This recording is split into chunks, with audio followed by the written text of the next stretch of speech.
Hello everyone, welcome to India buddy. आप सभी का स्वागत है आपके अपने चैनल इंडिया बडी में। स्टूडेंट्स, बहुत ज़्यादा स्टूडेंट्स पूछ रहे थे कि सर आज कोई अपडेट क्यों नहीं दे रहे हैं आप। स्टूडेंट्स, मैं आपसे माफ़ी मांगना चाहता हूं क्योंकि आज मैं प्लेसमेंट में काम में बहुत ज़्यादा बिजी था। आपको मालूम है मई आ गया है, बहुत जगह पे अभी भी जो फाइनल ईयर इंजीनियरिंग के उनके पेपर बाकी है तो उनका प्लेसमेंट लेना बहुत ज़रूरी हो जाता है। तो आज का पूरा दिन जो था मैं इंटरव्यूज़ में बिजी था, इंटरव्यू कंडक्ट कर रहा था, तो इसलिए मुझे बहुत ज़्यादा टाइम लग गया एंड मैं अब आपके लिए पूरी अपडेट लेके आया हूँ। आज बहुत अच्छी अपडेट आई है, बुरी भी अपडेट आई है। बहुत सारे ऐसे अपडेट्स है कि जिससे आपको डायरेक्ट लिंक हो सकता है, तो हम पूरा चीज डिस्कस करेंगे। पहले मैं बता दूं कि इस वीडियो में हम क्या देखने वाले। इस वीडियो में हम 10th के रिजल्ट के बारे में देखने वाले। भले आप किसी भी स्टेट से हो, सीबीएसई से हो, आईसीएसई से हो या स्टेट बोर्ड से है, एनडीए एंड जो नेशनल लेवीज के लिए जो प्रिपेयर करते हैं उनके बारे में, 12th के एग्जाम से रिलेटेड बहुत बड़ी बड़ी अपडेट्स आई हैं एंड बहुत ज़्यादा अपडेट्स जो सारे सिनेरियोस हुए, कल की मीटिंग्स और सब जो पूछ रहे थे, जो चीज़ें मैंने आपको कल बताई थी। बहुत लोग ऐसा बोल रहे थे कि मीटिंग में कुछ भी नहीं हुआ, सब कुछ अब आपके न्यूज़पेपर में सीधा सामने आ गया है।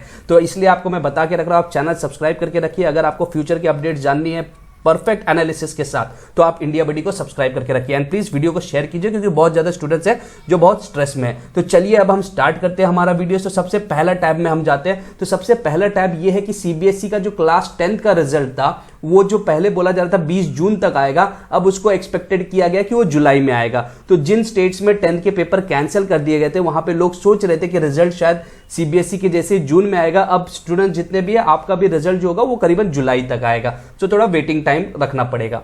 दूसरी हम बात करेंगे कि जो मेरे बहुत सारे स्टूडेंट्स हैं जिनको मैं अभी पढ़ाता भी हूं, जो एनडीए एंड एनए के प्रिपरेशन कर रहे थे, उनके लिए मैं बता दूं कि उनका जो रजिस्ट्रेशन है वो 9 जून से स्टार्ट हो रहा है। तो आप इसके लिए पूरी तरीके से तैयार रहिए। अब सबसे इंपॉर्टेंट कुछ अपडेट आई है कि वो अपडेट है कि छत्तीसगढ़ में अगर आप देखेंगे 10th का रिजल्ट कल आने वाला है। तो अब आप बोलोगे सर इसमें कौन सी बड़ी बात है कि 10th का रिजल्ट अगर कल आ रहा है, लेकिन स्टूडेंट देखिए पंजाब में हुआ क्या कि 0.07% बच्चे फेल हो गए। तो यहां पे अब छत्तीसगढ़ में ऐसा एज्यूम किया गया है कि हाँ ठीक है, पेपर कैंसिल हुआ है तो 100% रिजल्ट आना चाहिए। लेकिन छत्तीसगढ़ से अब बाकी सभी राज्यों को एक आइडिया लग जाएगा कि क्या यहां पे 100% रिजल्ट आता है कि यहां पे भी बच्चे फेल होंगे। और अगर फेल होंगे तो जितने भी जो बच्चे उनको समझ में आना चाहिए कि इंटरनल असेसमेंट को आप मजाक मत लेना। तो ये एक चीज जो कल का रिजल्ट होगा छत्तीसगढ़ का, वो एक बहुत माइलस्टोन की तरह काम करेगा बाकी सारे राज्यों में स्टूडेंट्स को समझने के लिए कि किस तरीके से वो 10th का पेपर में प्रिपेयर कर सकते हैं।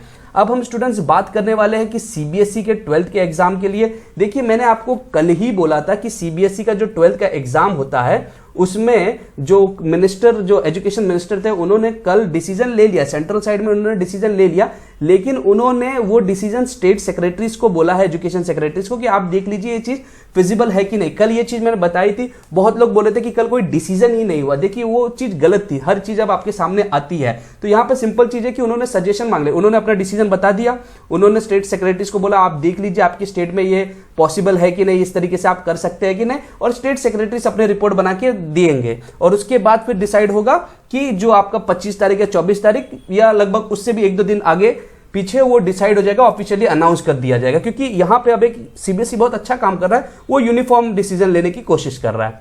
नेक्स्ट अब हम बात करने वाले हैं कि जो मैंने बताया था कि 10th के रिजल्ट जो आप देख रहे थे कि वो पोस्टपोन होने वाले, वही आपको देखेंगे। तो टाइम्स ऑफ इंडिया में भी आ गया है। अब उसके बाद जो इंपॉर्टेंट चीज ये है स्टूडेंट्स कि सिंस 12वीं के पेपर नहीं हो रहे हैं, इसीलिए फर्स्ट सेमेस्टर, देखिए यहां पे हो क्या रहा है, 12वीं के पेपर नहीं हो रहे, एंट्रेंस पेपर नहीं हो रहे, तो फर्स्ट सेमेस्टर जो बोला जा रहा था इंजीनियरिंग के कि सितंबर 15 से लगभग स्टार्ट करना, वो भी बहुत मुश्किल हो गया। स्टूडेंट्स, मैं खुद पर्सनली देख रहा हूं कि यहाँ पे फाइनल ईयर के भी पेपर नहीं हुए, प्लेसमेंट्स में हमको इतना टाइम लग रहा है क्योंकि उनके रिजल्ट्स भी बहुत जगह पे नहीं बने हैं। तो आप उस चीज को समझिए। तो यहाँ पे अब होगा क्या स्टूडेंट्स, मैं आपको बहुत क्लियरली बताता हूँ, और ये मैंने एमएसटी सीईटी के टाइम पे भी बताया था बच्चों को, तो इसलिए मैं आपको बताता हूँ कि होगा क्या, आपका एंट्रेंस थोड़ा डिले होगा एंड आपके एडमिशन के जो प्रोसेस होंगे, क्लास बोल रहे सितंबर 15 से स्टार्ट करेंगे। देखिए जो फर्स्ट राउंड में जिसको मिल गया वेल एंड गुड, बट कभी कभी क्या होता है सेकंड राउंड जाता है, थर्ड राउंड जाता है, फिर इंस्टीट्यूट राउंड्स आपके चलते, तो वो सभी राउंड में काफी डिले होंगे। तो एक चीज मैं बता रहा हूं कि जितने भी स्टूडेंट्स हैं, आपका फर्स्ट सेमेस्टर को इंपैक्ट तो आएगा।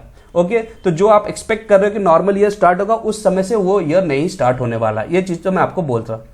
फिर नेक्स्ट हम बात करें स्टूडेंट्स, इंपॉर्टेंट चीज एक और भी है कि जो एजुकेशन मिनिस्टर, एचआरडी मिनिस्टर थे, उन्होंने सेंट्रल यूनिवर्सिटीज के जो लोग हैं, वाइस चांसलर्स जो होते हैं, वीसी जिनको हम बोलते हैं, उनके साथ उन्होंने मीटिंग रखी है आज। अब आप बोलोगे सर सेंट्रल यूनिवर्सिटी की मीटिंग आप हमें क्यों बता रहे हो? देखिए स्टूडेंट्स, यहाँ पे एक बहुत इंपॉर्टेंट चीज आ रहा है कि आपकी आगे आपके 10th के पेपर को या 12th के पेपर को भले कैंसिल कर दिया जाए, लेकिन आपकी आगे की पढ़ाई कैसे की जाएगी? एक चीज बहुत ऐसा क्लियर दिख रहा है कि आगे भी जो पढ़ाई होगी यूनिवर्सिटीज की भी, वो अब ऑनलाइन होगी, मतलब कुछ समय के लिए ऑनलाइन। आप ये मत एक्सपेक्ट कीजिए कि 12th का पेपर कैंसिल हुआ, एंट्रेंस हुआ, उसके बाद आपको ऑफलाइन कॉलेजेस चालू होंगे, नहीं, वो भी ऑनलाइन। तो उसी सब चीज के ऊपर डिस्कशन हो रहा है। तो यहां पे अब एक क्राइटेरिया भी लगभग देखा जाएगा कि सेंट्रल यूनिवर्सिटीज क्या क्राइटेरिया रखते हैं कि बच्चे हमारे यहां पे कौन से मार्क्स क्या है, किस तरीके से डिसाइड किया जाए। और ये सभी चीज जो होगी ना, ये आपके इंटरनल असेसमेंट और उनके लिए इस्तेमाल की जाएगी। ये एक इंपॉर्टेंट चीज है स्टूडेंट्स। तो इसलिए मैं बोलता हूं ना कि हमेशा अगर आपको अपडेट चाहिए तो इंडिया बडी को आप सब्सक्राइब करके रखिए।